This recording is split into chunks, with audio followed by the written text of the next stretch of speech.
What's up, guys? Welcome to the Stats Free Sports channel. Here to answer an NFL mailbag question on probably the hottest topic we're going to have in college football / NFL draft time post college football title game, and is Michael Penix Jr., a first round prospect.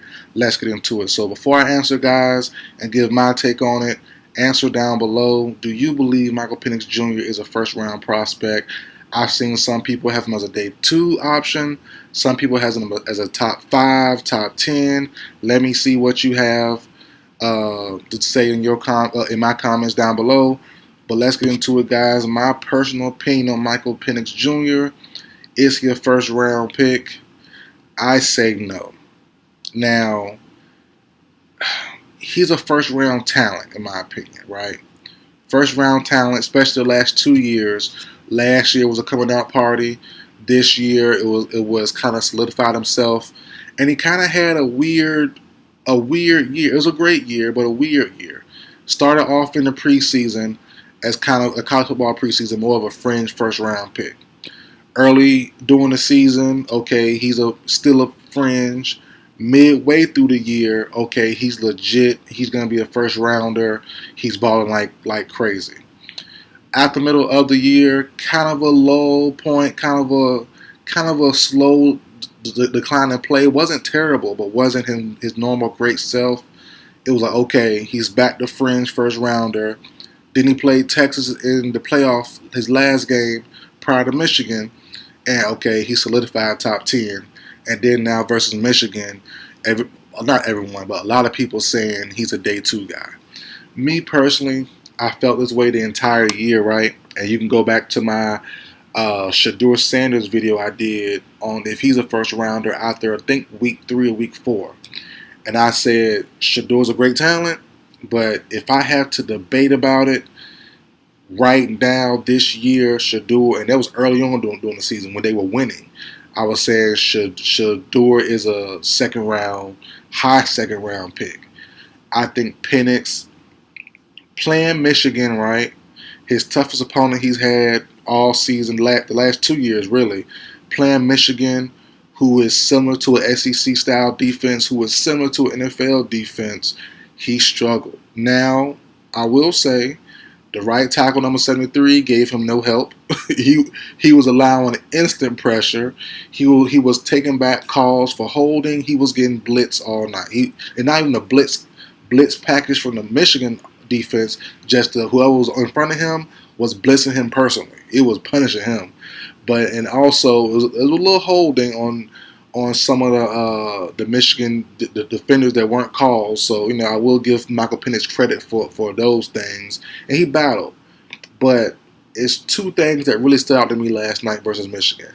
One, his bracing for contact prior to getting hit was very alarming. Knowing his injury history, can he take a full season worth of hits? That's question number 1. Can he take a full season worth of hits? Can he be placed in the same spot Sam Howell was last year with the Commanders, a bottom 10 and bottom 12 defense, and get smacked around all year and still play for the full season? I don't know. And that would alarm me. He braced for a lot of hits last night. Couldn't stay in the pocket for some of those big hits, and he really didn't take none straight on. But he was limping and gimpy most of the night, right? Especially towards the end. And then you have the ball placement. And I know the Rome Duzier one. That one was tough. Was it miscommunication?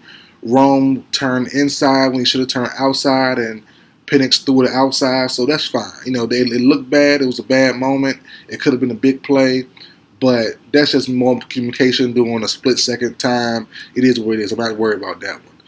But even passes that were broken up, like the one, I can't remember exactly what play it was, but third down, it was the third quarter, if I'm not mistaken, and it was a throw to, I believe, Jalen Polk. Jalen Polk had his hands on it. He almost caught it, but the defender number 3 broke it up. It was in third quarter or early fourth quarter. And the thing was, Kirk Herbstreit said, yeah, he dropped it. He should have called it, blah, blah, blah, whatever. It was a good job by Michigan defender for knocking the ball out of his hands, but it wasn't that. It was ball placement. The ball placement, the ball was placed so much behind Polk, even though it was in his hands, it gave an opening for the defender, number 3 from Michigan, to knock the ball out of his hands. If it was placed on the opposite shoulder, close to the sideline, the defender had no way of trying to swat the ball out of his hands. It would probably been a catch from Polk. I believe it was a third down play also. So just certain plays here and there throughout the game, even when he wasn't pressured. It was the overthrow, I believe, of McMillan somewhere in the third or fourth quarter also, just high. Too high, sky. He was highballing. He was moonshotting balls over guys' heads, and McMillan is like 6'3", 6'4", something like that. So it's like, man, he missed a lot of throws, a couple of throws badly. He missed moments. It was, I believe, second quarter prior to halftime when they settled for a field goal. It could have been a touchdown. He had the backup tight end, forgot his name, but he was going up the seam, dang near wide open, but he didn't look that way. And same for one of the last plays of he threw that pick to the Michigan receiver close to the end zone. He had Roma Duzier wide open for a first down, but 4th and 13, and he didn't look his way. He looked to McMillan and threw it in like double, triple coverage. It's like the moves he made last night under intense, similar to NFL style pressure, similar to an NFL style defense, is like, man, he kind of crumbled. He showed his warts last night, and that's what makes it kind of tough because he had a great 2 years. But games like this are needed, and it really shows you who they are, what they are. Now, I will say this as well, as far as Penix goes. Penix had no running game, obviously. Dylan Johnson, who I like a lot, I really like a lot, battling injuries all year, played well all year, was nowhere near healthy, nowhere near it. And we saw that during the first drive where he came out, and I said from that point on they were in trouble because without him running hard and making plays, you have no opening really for the play action. But they did in certain moments. They had opening for the play actions, but like I said, Penix and receiver couldn't connect, mainly because of Penix. So it's like, man, he's a heck of a talent, great arm strength, but the ball placement, the accuracy, also I don't want to say toughness because it's not toughness, but the willingness to stand in the pocket and take the brunt force of a hit of a 300-pound lineman or a 260-pound linebacker, it did not show for the most part during that Michigan game. And that's the part about it. I like Penix as a player. I'm a left-hander myself. I wanted to play quarterback. I was a Michael Vick stan, so as a kid I wanted to be quarterback. I'm a lefty. And it's like, I root for Penix, but his mechanics as well aren't the best. Kind of a weird, elongated throw, but he has the power to make up for it, but not the ball placement. Yeah, the strong arm, super laser arm, can get it there, can make any throw you want to throw. Any throw that you make up for him anywhere around the field, he can throw it, but will the ball placement be perfect? Will the accuracy be on point? That's the big question, especially when you're guarded, especially in practice and in workouts. Yeah, cannon for an arm, he's going to launch the ball, he's going to make it look pretty. But when someone's being guarded man-on-man, close coverage, can he drop it in on a dime and drop it on somebody and throw a dot? I don't think so. I don't think so as of right now. Now, also looking at the quarterback field, you have prior to people not coming out, you had him, you had Penix, McCarthy, Jaden Daniels, Shedeur Sanders, and that's it. Those four. Out of those four, no one stepped up and raised their stock the most, other than Jaden Daniels, and not because of Heisman, but because his overall play. He looked fantastic, but Daniels had a great track record prior to this year, which was from ASU, his freshman season. Penix, his track record, his history isn't so great. He's been in the college football for 6 years. He's been torn ACLs, injuries here, injury there. He's been injury prone or injury laden throughout his whole career, except for these last 2 years.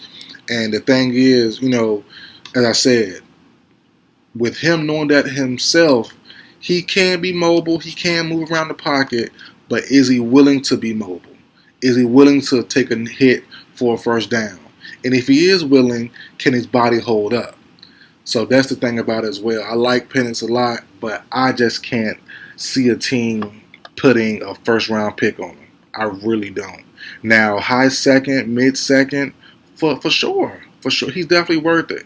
I have him, and I know Desmond Ridder went third round because I'm a Falcon fan, but Ridder, and not as far as play style goes, but how people might view them as far as, not a guaranteed option, but they're a good option. Ridder had the reins for us ever since last season. In the last season, when Mariota didn't pan out, Ridder had the reins, and it was his job to lose. I wouldn't be mad at a team getting Penix high second round, mid second round, and giving him the reins mid year one, early in his career, year two. I'm not mad at that because Penix is ready. He's ready to go right now. He's old. He's 24 almost. He's been in the round. He's seen a lot of defenses. He's seen everything down there. But just as far as arm talent and readiness and toughness and smartness and IQ, he has it. But the thing is, can his body hold up long term, and can he survive hits, and also can his ball placement get a little bit better, and more finesse. I know he throws it hard, has a laser on, has a cannon on him, but can he show some finesse and fit the ball in there instead of just squeezing the ball in there by throwing as hard as he can? That's something I want to see more from him, and that's something we haven't seen in a couple years. So it's like, yeah, the skill is there, the arm talent is there, but all in all, I just can't see him go in the first round. You see a lot of mock drafts have him going to my Falcons at pick 8. I will be very disappointed if you go any quarterback outside of the top 3: Daniels, Drake May, or Caleb Williams in the first round. I don't want a first round quarterback who's not one of those 3 guys. I think those are the legit prospect who has a upside to him. As of right now, Penix, the age he's at, the injury history, I don't see a real true upside to him. He's gonna be steady. If everything pans out, he'll be steady. He'll be a big thrower. He'll be flashy as far as the throws go and the plays and the long deep balls, all that good stuff. And he's pretty accurate for the most part. But when it comes down to pinpoint accuracy, when it comes down to pinpoint ball placement, I think Caleb Williams got him beat. I think Drake May has him beat. I think Jaden Daniels is close enough and more athletic enough with a better injury history and got him beat there. Even if Penix is a little bit better throwing, I think Daniels is close enough throwing and better, way better on the run with an injury history side that give Daniels the leg up, and the youth, the age, give Daniels a leg up over Penix. So I say no to Penix being a first rounder. Fringe first rounder, could be taken at the very last, one of the last pick, late or early 30s, late 20s. But I really see him more as a high second, mid second round pick, and he's going to be picked by a team that has an established quarterback, maybe like the Seahawks, who's a little older, like Geno, like the Giants in round 2. That makes sense as well.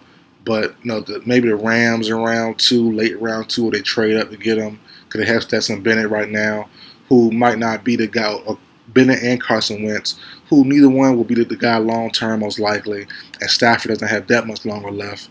You would think so. Maybe a Penix would make sense. Let him not rest, but learn behind Stafford for 2 years. Get in NFL weight room, NFL conditioning, get his body strong as possible, then come in about 25, 26 years old and be the main starter for the Rams or the Seahawks or something like that. So I see that more of in line for Penix than flat out starting from day one. But that's it for the video, guys. Like, share, comment, subscribe. I will see you guys next time.